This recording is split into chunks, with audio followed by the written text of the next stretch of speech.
श्री स्वामी समर्थ. नमस्कार सर्वांना. मी कोमल तुम्हा सर्वांचं माझ्या यूट्यूब चॅनलमध्ये खूप खूप स्वागत करते.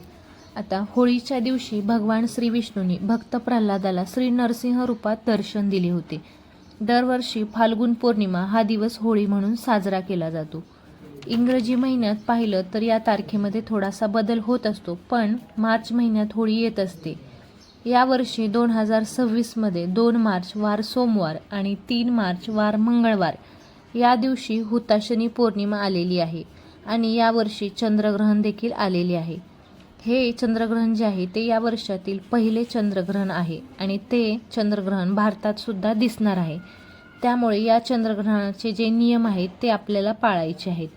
या व्हिडिओमध्ये मी तुम्हाला होळी कशी साजरी करावी, होळी पूजनाचा शुभमुहूर्त काय आहे, घरच्या घरी होळीचे पूजन कसे करावे आणि त्यामध्ये कोणकोणत्या वस्तू टाकाव्या, होळी शांत झाली की त्या राखेचं आपण काय करायचं आहे, किंवा तुम्ही जर होळी सार्वजनिक ठिकाणी साजरी करणार असाल तर ती कशी साजरी करावी हे मी तुम्हाला सांगणार आहे. त्यामुळे व्हिडिओ शेवटपर्यंत बघा आणि चॅनलवरती जर नवीन असाल तर सबस्क्राईब करायला विसरू नका. आता घरच्या घरी होळीचे पूजन करण्यासाठी होलिका दहन घराच्या बाहेर किंवा अंगणात पेटवायची असते. होळी घराच्या आतमध्ये कधीच पेटवायची नसते.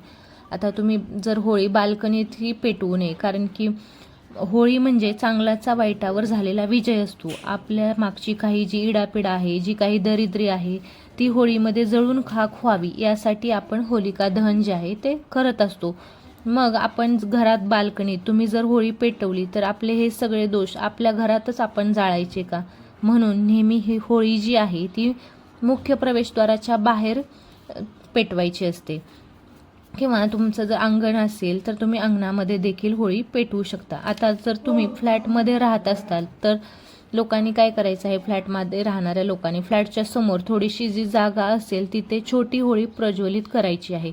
आता खूप मोठी होळी पेटवावी असं काही आहे का? नाही. मग काय करायचं आहे, आपल्याला काय पूजेच्या दुकानामध्ये बघा छोट्या छोट्या बिस्किटांसारख्या आकाराच्या गोवऱ्या मिळतात. त्या छोट्या गोवऱ्या 5 किंवा 7 आणून आपल्याला होळिका दहन जे आहे ते करायचे आहे. आता जी जागा आहे होळी पेटवताना जी जागा आहे ती आपल्याला जागा काय करायचं आहे, सर्वप्रथम ती जागा स्वच्छ करून घ्यायची आहे. तुम्ही ती जागा तुमचे जर अंगण असेल तर ती जागा शेणाने सारवू शकता, किंवा जर तुम्ही त्या ठिकाणी हळदीचं लेपन देखील करू शकता. ती जागा स्वच्छ करून त्यावरती एक छोटीशी रांगोळी काढायची आहे आणि 5, 7 किंवा 9 अशा प्रकारामध्ये आपल्याला गोवऱ्या ज्या आहेत त्या गोवऱ्या ठेवायच्या आहेत आणि एरंडाच्या झाडाची फांदी ठेवायची आहे. आता सर्वप्रथम काय करायचं आहे तर गोवऱ्यांना हळदी कुंकू लावून घ्यायचे आहे आणि त्यानंतर त्यावर कापूर ठेवून अग्नी प्रज्वलित करायचा आहे आणि त्यानंतर पेटत्या होळीचे पूजन आपल्याला करायचे आहे. आता तुम्ही होळी घरच्या घरी किंवा सार्वजनिक ठिकाणी जर करणार असाल तर होळीला काय करायचं आहे, पुरणाचा नैवेद्य दाखवायचा आहे. म्हणजे घरच्या घरी जरी होळी करणार असाल तरी आपल्याला नैवेद्य पुरणपोळीचाच दाखवायचा आहे आणि सार्वजनिक ठिकाणी जरी होळी करणार असाल तर आपल्याला पुरणपोळीचाच नैवेद्य करायचा आहे. सर्वप्रथम काय करायचं आहे, हळदी कुंकू अर्पण करायचं आहे. पेटत्या होळीला हळदी कुंकू अर्पण करायचं आहे. त्यानंतर फुले हार अर्पण करायचे आहेत आणि ते झाल्यानंतर आपल्याला त्यानंतर त्याच्यामध्ये नैवेद्य जो आहे तो नैवेद्य दाखवायचा आहे. नैवेद्य आहे तो आपल्याला अग्नीमध्ये म्हणजे पेटत्या होळीमध्ये अर्पण करायचा आहे. आता एका तांब्यात किंवा पेल्यात पाणी घेऊन ते पाणी घेऊन आपल्याला होळीभोवती टाकत 3, 5, 7 अशा प्रदक्षिणा ज्या आहेत त्या घालायच्या आहेत. घरच्या होळीमध्ये जास्त काही टाकायचे नाही. आपल्याला एक खोबऱ्याचा तुकडा घेऊन तो आपल्याला त्या होळीमध्ये टाकायचा आहे. बऱ्याच ठिकाणी हा खोबऱ्याचा तुकडा भाजून खाण्याची पद्धत आहे. आता आमच्या सोलापूर भागात हा तुकडा भाजून खातात. तुमच्याकडे जर तो खोबऱ्याचा तुकडा भाजून खायची पद्धत नसेल तर तुम्ही तो नाही खाल्लात तरी चालेल.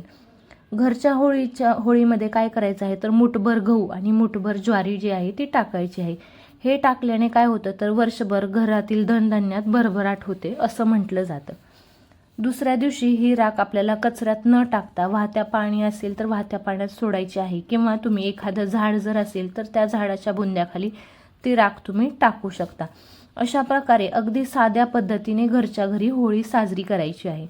आता तुम्ही जर सार्वजनिक ठिकाणी होळी जर साजरी करणार असाल तर हे सगळं असंच करायचं आहे. तुम्ही जाताना तुमच्यासोबत हळदी कुंकू फुले हार फुले, हार, नैवेद्य असं सगळं सामान जाताना एक तांब्याचा पाण्याचा तांब्या भरून घेऊन जायचं आहे. आणि तिथे गेल्यानंतर सर्वप्रथम आपल्याला होळीला हळदी कुंकू व्हायचं आहे. त्याच्यानंतर फुले, हार अर्पण करायचे आहे आणि त्यानंतर मग आपल्याला पेटत्या होळीमध्ये जो नैवेद्य आहे तो टाकायचा आहे. आणि ते पाणी जे आहे ते पाणी टाकत होळीला प्रदक्षिणा आहेत त्या घालायच्या आहेत. सार्वजनिक ठिकाणी तुम्ही होळीमध्ये छोटा खोबऱ्याचा तुकडा टाकू शकता किंवा अख्खा एक तुम्ही नारळ देखील त्या होळीमध्ये अर्पण करू शकता.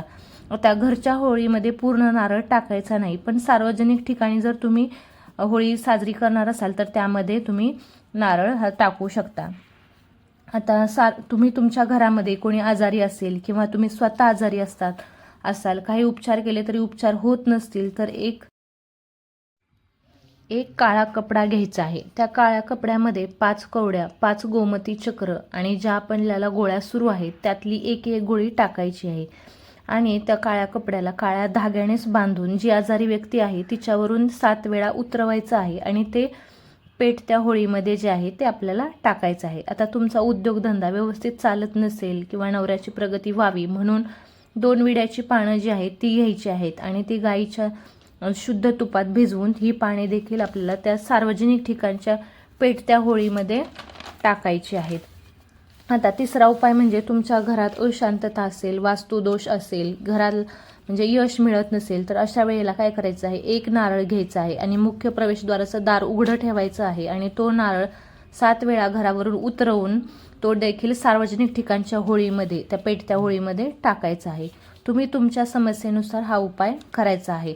आता सगळी तयारी झाल्यानंतरच आपल्याला हा उपाय करायचा आहे, कारण की तुम्ही नंतर उतारा घेऊन घरात फिरायचं नाही किंवा घरात थांबायचं नाही किंवा इतर कोणाशीही बोलायचं नाही आहे.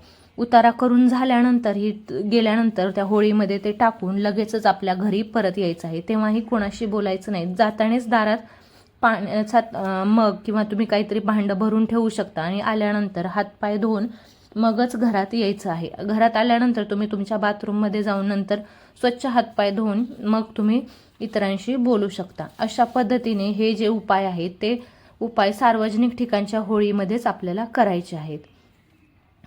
अशा पद्धतीने आपल्याला होळी जी आहे ती होळी साजरी करायची आहे किंवा होळीचे पूजन जे आहे ते करायचे आहे. मी सांगितलेली माहिती जर तुम्हाला आवडली असेल तर व्हिडिओला लाईक करा, शेअर करा आणि सबस्क्राईब करायला विसरू नका. श्री स्वामी समर्थ.